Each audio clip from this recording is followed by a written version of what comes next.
اس میں فرد کا اصلاح، خاندان کا، معاشرے کا، اور انسان کو ایک فکر، ایک نظریہ، ایک نسبلین دینے والی جماعت ہے۔ پارلیمنٹ کے اندر ہمارے ایک جزوی کام ہے، بنیادی کام تو یہ ہے کہ مخلوق خدا کو خالق سے ملایا جائے اور انسان کی تربیت کی جائے، ان کی سوچ کو، ان کے رویے کو مثبت بنایا جائے۔ تو جماعت اسلامی حقیقت میں ایک جغرافیہ تک محدود نہیں ہے، ایک بین الاقوامی سطح پر ان تمام اسلامی تحریکوں کا ایک حصہ ہے جو ایک گلوبل اسلامی مارچ جاری ہے ساری دنیا کے سطح پر، ہم بھی اس کا حصہ ہے۔ لہٰذا یہ تحریک کہیں پہ 2 قدم آگے ہے، کہیں 2 قدم پیچھے ہیں، کہیں قربانیوں کے ساتھ اور مشکلات کا سامنا ہے، اور کہیں جمہوری انداز میں، اور کہیں دعوت اور تبلیغ کے انداز میں۔ اس لیے صرف ایک پارلیمنٹ کے کڑکی تک ان کو محدود نہ رکھے، بلکہ مولانا مودودی جو فکر دینا چاہتے ہیں نا اوریا صاحب، کہ اسلام پوجا پاٹ کا اور عبادات کا نظام نہیں ہے، یہ ایک مکمل کوڈ آف لائف ہے۔ میں سمجھتا ہوں جماعت اسلامی اور سید مودودی اس میں کامیاب ہو گیا ہے کہ آج کا انسان خواہ اسلام کے ساتھ یا اسلام کے ساتھ نہیں ہے، لیکن یہ سمجھتا ہے کہ ہاں یہ بھی ایک متبادل نظام ہے۔ اچھا ساحر صاحب، میں بالکل، آپ نے بالکل صحیح بات کی، میں اس سے آنا چاہ رہا تھا کہ کیرن آرمسٹرانگ جیسی رائٹر بہت بڑی جس نے بیٹل فار دا گاڈ لکھی ہے، اس نے یہ کہا ہے کہ مولانا مودودی کی کتابیں پوری دنیا میں سب سے پہلے آئی ہیں کہ جنہوں نے یہ تصور دیا ہے احیاء دین کا اور ایک نظام زندگی کا اور ایک مقابلہ جو ہے مغرب کے نظام کے ساتھ۔ وہ کہتی ہے جو ترجمے ہو کے جب یہ مصر میں پہنچی ہیں تو اخوان المسلمون کے لوگوں نے ان سے بیسیکلی اپنی پوری اسٹریٹجی کو تبدیل کیا ہے، اور اس کے بعد کہتی ہے عرب ورلڈ کے اندر مولانا مودودی نے یہ تصور ہی بدل گیا۔ 400-500 سال کی جو سوئی امت کو ایک بالکل نئی چیز تھی، ایک نئی۔ آپ کا پورے کا پورا جو بنیاد تھی وہ لٹریچر کے اوپر تھی، مولانا مودودی کے لٹریچر کے اوپر، یعنی الجہاد فی الاسلام سے لے کے ان کی آخری تفہیم القرآن تک۔ آپ کیا سمجھتے ہیں کہ کیا آپ کو ان کی جو وفات ہے 1979 کے بعد، کیا آپ مولانا مودودی کے اس مشن کو مزید جاری رکھ سکیں، اور اگر جاری نہیں رکھ سکتے تو کیا آپ کا پروگرام ہے؟ کیونکہ آپ نے تو لوگوں کے دلوں میں لٹریچر سے گھر کیا تھا اور لوگ دیوانہ وار جو تھے وہ آپ کے پیچھے چلے تھے۔ میرے خیال میں مولانا مودودی رحمۃ اللہ علیہ نے جو فرمایا تھا کہ عرب ہا لوگوں تک اسلام کا پیغام پہنچنا چاہیے اور کروڑ ہا لوگ ایسے ہو جو اس سے متاثر ہو جائے، اب وہ لمحہ آ پہنچا ہے کہ دنیا ایک گلوبل بستی بن گئی ہے، اور ذرائع ابلاغ اور میڈیا کے ذریعے اب آپ اپنی بات مشرق اور مغرب تک پہنچا سکتے ہیں۔ تو ہم لمحے موجود کو اپنی دعوت کے لیے زیادہ آسان پاتے ہیں۔ پہلے بہت مشکل تھا، اگرچہ مولانا مودودی کا جو لٹریچر ہے 46 سے زیادہ زبانوں میں اس کا ترجمہ ہوا ہے، اور ہر ملک میں لوکل زبانوں میں اس پر کام جاری بھی ہے، اور الحمدللہ کارکن اس کی طرف متوجہ ہیں۔ آج بھی جو جماعت موجود ہے یہ مولانا مودودی کے لٹریچر کے بیس پر موجود ہے۔ دیکھیں کوئی جاگیردار تو ہمارے ساتھ نہیں ہے کہ لوگ اس کے گرد جمع ہے، یا کوئی پیر ہے لوگ اس کے گرد جمع ہے، یا کوئی خان وڈیرا اور سرمایہ دار اس کے پیسے کے گرد جمع ہے، نہیں، ایک نظریہ ہے، اور اس نظریے کو اس زمانے میں سید مودودی نے بہت دل نشین، خوبصورت اور آسان انداز میں پیش کیا ہے، جو سب سے زیادہ یوتھ نے اور طلبہ نے اپنایا ہے۔ لیکن اس نظریے کو آگے مشل بردار جو ہوتے ہیں چلنے والے، اور مطلب میں کبھی کبھی دیکھتا ہوں کہ وہ پردہ کے پہلے جو 40-50 صفحات ہیں وہ ڈیٹا اب 1940 کا رہ گیا ہوا ہے، الجہاد اسلام کے بعد ابھی جب امریکہ چیزیں، تو اس کے اوپر جو آپ کی، کیونکہ پارلیمنٹ سیاست اپنی جگہ، باقی چیزیں جو ہیں کہ کوئی اور مشل بردار آگے جو ہیں کہ وہ آگے نکلیں، اور وہ آپ کا جو لٹریچر، آپ کا خاص طور پہ لوگ آپ کی طرف متوجہ ہوں کہ یہ دیکھیں یہ افراد کی تیاری کے حوالے سے بھی کو اس میں وہ کام نظر نہیں آتا کہ پروفیسر خورشید صاحب کے بعد ان کا نائب کون ہے، اس طریقے سے، اور خرم جہاں مراد صاحب کے بعد جس طرح فکری محاذ کے اوپر کام ہونا چاہیے تھا تو وہ شاید کم نظر آتا ہے۔ دیکھیں اس وقت اگر مولانا مودودی کا تفہیم القرآن موجود ہے تو ہم یہ نہیں کہہ سکتے کہ اب کوئی اور نیا تفہیم القرآن تصنیف کیا جائے، اس لیے کہ نہ ان کی مارکیٹ میں اور نہ ان کے جو زبان ہے، نہ جو چیلنجز اس کو اس نے ایڈریس کیا تھے، آج بھی وہ چیلنجز اسی طرح موجود ہے۔ الجہاد فی الاسلام اگر اس نے کل لکھا تھا اپنے کم عمری میں، تو آج بھی اسی کی چاشنی اسی طرح آج بھی موجود ہے۔ تو میں سمجھتا ہوں کہ اس وقت اس حد تک تو میں آپ سے اتفاق کرتا ہوں کہ اس لٹریچر تک کو پھیلانے کی ضرورت ہے، ہر گھر تک پہنچانے کی ضرورت ہے۔ میں سینٹ میں تھا تو تقریباً ہر سینیٹر تک ہم نے مولانا مودودی کا تفہیم القرآن پہنچایا، قومی اسمبلی کے ہر ممبر تک ہم نے پہنچایا، آزاد کشمیر کے ہر ممبر تک ہم نے تفہیم القرآن پہنچائے۔ تو یہ کام اس اسپرٹ کے ساتھ جاری ہے۔ لیکن اگر آپ کہتے ہیں کہ اب ایک اور خطبات، ایک اور دنیات، ایک اور الجہاد بالاسلام، تو سنت یہی ہے اللہ تعالیٰ کی طرف سے کہ ہر زمانے میں جب ضرورت ہو جائے تو اللہ تعالیٰ ایک نیا آدمی اس زمانے کے چیلنجز کو سمجھنے والا آدمی اٹھاتا ہے۔ ماضی میں بھی اگر ہم جمال الدین افغانی کو دیکھتے ہیں، ہم حسن البنا کو دیکھتے ہیں، سید قطب کو دیکھتے ہیں، بدیع الزمان سید نورسی کو دیکھتے ہیں، مجدد الافسانی کو دیکھتے ہیں، شاہ ولی اللہ کو دیکھتے ہیں، سید احمد شہید کو دیکھتے ہیں، تو یہ کسی پری پلان کسی نے بنائے نہیں تھے۔ اللہ تعالیٰ خود اٹھاتا ہے ایسے لوگوں کو، اور مستقبل میں بھی جب ضرورت پڑی اللہ تعالیٰ ضرور لوگوں کو ایسے رہنما دیں گے۔ اچھا سراج صاحب، ایک بحث جماعت اسلامی کے اندر رہی کہ جی دعوتی پلیٹ فارم الگ ہونا چاہیے، سیاست کا پلیٹ فارم الگ ہونا چاہیے، اور 93 کے اندر اس کا تجربہ بھی ہوا، اور گزشتہ سالوں میں بھی یہ 2018 کے انتخابات کے بعد بھی یہ بحث جاری رہی جماعت کے اندر۔ تو کیا اب یہ جماعت فیصلہ کر چکی ہے کہ جماعت اسلامی کے پلیٹ فارم سے ہی دعوت اور سیاست دونوں کام کیے جائیں گے، یا کہ جیسے براڈ بیسڈ ایک پولیٹیکل ایک نیا پلیٹ فارم بنا کے اور تمام طبقات کو اس میں شامل کر کے ایسا کوئی پلان ہے آپ کا، جس طرح مصر کے اندر اخوان نے بھی کیا اور ترکی کے اندر بھی کیا؟ پیارے بھائی، جماعت اسلامی کا تو فلسفہ یہی ہے، سید مودودی کا تو فلسفہ یہی ہے، اور اسی فلسفے کی بنیاد پر لوگوں نے ان سے اختلاف کیا کہ اب صرف دین اور مذہب کا کام کرے، مسجد کے کونے میں بیٹھ کر اللہ اللہ کرے، ذکر و اذکار کیا کرے، یا کچھ لوگوں کو کچھ وظائف دیا کرے، یا لوگوں کو نماز کی طرف بلایا کرے۔ لیکن یہ تو سید مودودی کا فلسفہ یہی ہے کہ آپ دین اور سیاست کو جدا نہ کرے۔ دین سیاست بھی ہے، دین معیشت بھی ہے، دین حکومت بھی ہے، دین کا ایک نظام تعلیم بھی ہے، اور جماعت اسلامی کا تو پورا فلسفہ یہی ہے۔ آپ ایک لیڈر کو کیسے دو حصوں میں تقسیم کر سکتے ہیں کہ یہ آپ کا سیاسی لیڈر ہے اور یہ آپ کا مذہبی لیڈر ہے؟ یہی تو چیز مغرب چاہتے ہیں نا کہ آپ تقسیم ہو جائے اور مذہب کو صرف مسجد کے کونے تک حکمت عملی کی بات ہو رہی ہے نا، تقسیم کی بات نہیں ہو رہی۔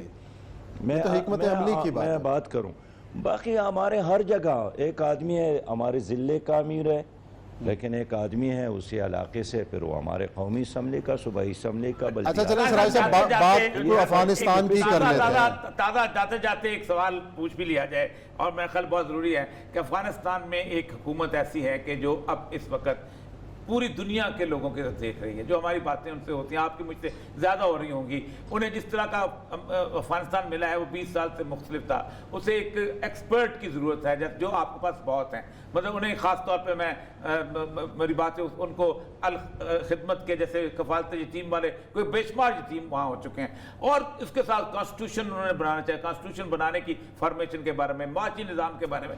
تو کیا آپ کا کوئی جماعت اسلامی کا ارادہ اس مسئلے میں ہے؟ کیونکہ حکمت عملی کا بھی وہاں موجود ہے۔ ابھی رابطے کس سطح کے ہیں؟ آپ کا کوئی رابطہ ہوا ہے طالبان کی قیادت سے؟ اور اس سطح کو جو ہے آپ اس کو آگے مزید آپ کی مدد سے وہ آگے بہتر ہو۔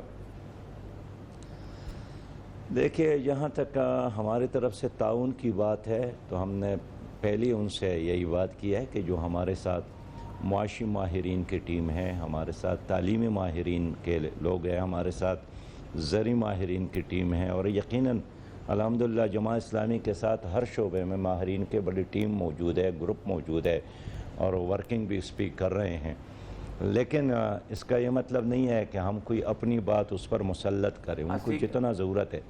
لیکن اس وقت تو یہی ہے کہ جیسا قیام پاکستان کے بعد پرانا جو کرپٹ اشرافیہ تھا وہی مسلط ہو گئی، تو اس وقت بھی ساری دنیا چاہتی ہے کہ اپنی اسلامی نظام کے جھنڈے کو لے کر بس پرانے اشرفیہ کو دوبارہ اپنے نظام کا حصہ بنا لے اور ایک اچار قسم کا سسٹم بنا لے جس پہ ساری دنیا خوش ہو۔ لیکن ہم نے ان کو یہی مشورہ دیا ہے کہ یقیناً ان لوگوں کو ساتھ لے جنہوں نے ماضی میں بھی روس کے مقابلے میں اسلامی نظام کے لیے جدوجہد کی ہے اور روس کو شکست سے دوچار کیا تھا. وہ افغان مجاہدین ہیں, وہ پرانے مجاہدین, ان کو ساتھ لے لے. لیکن وہ لوگ جو ہر نظام میں ظاہر شاہ کے ساتھ بھی تھے, داؤد کے ساتھ بھی تھے, پھر ببرک کالمور اور ڈاکٹر نجیب کے ساتھ بھی تھے, ایسے لوگوں کا ایک اچار اگر آپ لوگوں نے بنایا تو یہ ان تمام شہداء کی خون کے ساتھ وفاداری نہیں ہوگی. اور اس پر یکسو ہے کہ لیں گے سب, لیکن ہم یہی کریں گے جو اسلامی نظام کے نفاذ کا تقاضا ہے. آپ کا پرانا سوال اگر یہی ہے تو میں پھر کہوں گا کہ ہر طرح کی تعاون کے لیے جماعت اسلامی ان کے ساتھ رابطے میں بھی ہے اور تیار بھی ہے. اچھا, آپ کب کابل کا دورہ کر رہے ہیں, کب جا رہے ہیں, روانہ ہو رہے ہیں, ان کی قیادت سے ملاقات کے لیے کوئی دعوت ملی آپ؟ ابھی تو آپ صحافیوں کو ہم بھیج رہے ہیں کہ جا کر اپنے آنکھوں سے دیکھے کیا ہو رہا ہے اور کیا نہیں ہو رہا ہے, اور ماشاءاللہ بڑی تعداد میں وہاں صحافی موجود ہے. اس وقت بالکل وہ ایک ابتدائی مرحلے میں ہے, بہت سارے مراحل باقی ہے. جب نظام بن جائے گا تو آنا جانا اسلام آباد اور کابل, ہم یہی چاہتے ہیں کہ یک جان دو قالب بن جائے. بالکل بالکل جی, آپ کی دعائیں قبول کریں. اور اسی نوٹ کے ساتھ آپ کا بہت بہت شکریہ, آپ نے ہمیں وقت دیا. یہاں بریک لیتے ہیں اور بریک کے بعد آئیں گے اور ذکر کریں گے وزیراعظم عمران خان صاحب نے 3 سال حکومت کے مکمل ہونے پر آج تفصیلی خطاب کیا, ان کے خطاب کے نکات پہ کریں گے بات بریک کے بعد.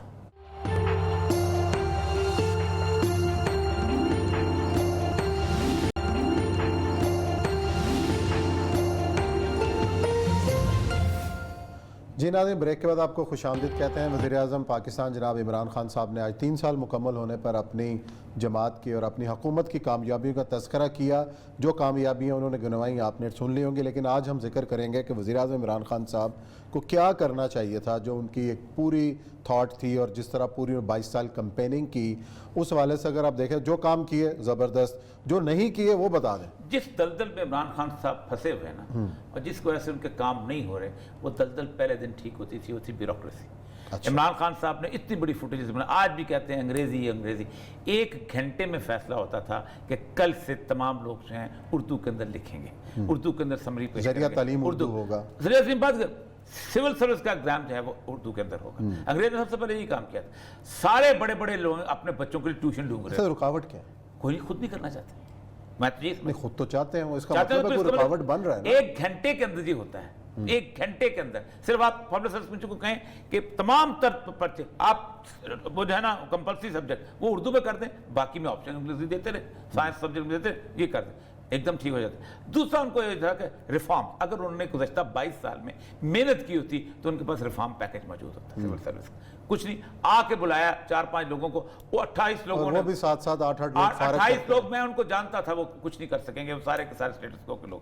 پولیس ریفارم جو انہوں نے 5 سال وہاں پر دیا, پہلے دن یہاں پر کے پی میں پہلے دن بیٹھ کے کہا تھا ناصر درانی کو نہ لگا مرحوم کو, اس لیے کہ پنجاب کا مزاج اور طرح کا, پنجاب میں پنجاب کے لیے بندہ یا کرنا چاہتے تھے, نہیں کر سکے. اس کے بعد یہ لوگ ہوتے تو آج ان کی جو ہے ڈسپوزل جو ہے وہ بڑی ٹھیک ٹھاک ہوتی. تیسری جو اہم ترین چیز ہے وہ یہ ہوئی ہے کہ اپنے اینلز کے اندر پہلے کوئی پلاننگ ہی نہیں تھی کہ ہمارا ٹارگٹس کس قسم کے ہوں گے, اسی لیے ہر دوسرے دن چیزیں بدلتی رہیں. نہیں, ٹارگٹ تو آتے ہی بتایا تھا کہ 100 دن میں یہ کروں گا. نہیں, وہ 100 دن میں ان کو ٹارگٹ نہیں تھے نا. وہ دیکھیں دیکھیں کچھ ٹارگٹ ہوتے ہیں لوگوں کو کہنے والے ہوتے ہیں. مجھے ہر بندے کو پتا ہے کہ اتنی نوکریاں نہیں ہو سکتی, ہم کو پتا ہے اتنے گھر نہیں بن سکتے. ریئلسٹک ٹارگٹ رکھے نا, 50 لاکھ جو ہیں وہ گھر اور کروڑ نوکریاں. یہ تقریر کی باتیں ہوتی ہیں, بھٹو نے روٹی کپڑا اور مکان سب کو دوں گا. اصل مسئلہ یہ تھا کہ جو میں وہ بات کروں جو خان صاحب صرف 1 مہینے میں کر سکتے تھے. مثلا فار ایگزامپل آپ ایک فیصلہ کرتے ہیں کہ اس وقت جو اسلامک بینکنگ ٹوٹا پوٹا ہے وہی چلے گا, دوسرا ٹریڈیشنل بینکنگ نہیں چلے گا. سعودی عرب میں چل رہا, ایران میں چل رہا, بحرین, قطر, سعودی عرب, یو اے میں چلا رہے ہیں نا وہ لوگ, اگرچہ کہ وہ آدھا تیتر آدھا بٹیر ہے, لیکن اس کے بعد آپ آگے بھی جا سکتے ہیں. سود کے خلاف باتیں کرتے ہیں. میں جب ملا ان کا میرے تو رونگٹے کھڑے ہو گئے جب میں نے قرآن پاک سنا اور یہ کیفیت آ گئی اور سود کے خلاف ہم چلنا چاہتے ہیں. نہیں کیا. سود ایک بہت بڑا ہے, اور پھر سب سے بڑی بات ہے کہ جن چیزوں کے اوپر اب وہ آنا شروع ہوئے ہیں, یہ سارے کے سارے, یہ جو میڈیکل سسٹم، اس کو ریفارم کرنے میں منٹ لگتا ہے. ایک کارڈ بنانے میں آپ پورے کا پورا بجٹ ٹوٹل جو ہے اس کو ڈسپوزل پہ کر دیتے. یہ چیز نہیں کیا جو وہ کر، اور یہ پاپولر فیصلے تھے جو وہ کر سکتے تھے. یہ پاپولر فیصلے. میرا بھی 2 سال ہے، ہو سکتا ہے آپ کی یہ تجاویز انہوں نے سن لی ہوں. میں نے 12 کالم لکھے تھے اس پہ تجاویز کے اوپر. میرا خیال ہے کر لیں، ہو سکتا ہے. اگر الیکشن بھی تو لڑنا ہے. چلیں جی ناظرین، پروگرام کا وقت ختم ہوتا ہے. انشاءاللہ پیر والا دن نئے موضوعات کے ساتھ آپ کی خدمت میں حاضر ہوں گے. تب تک خیال رکھیے گا. اللہ حافظ.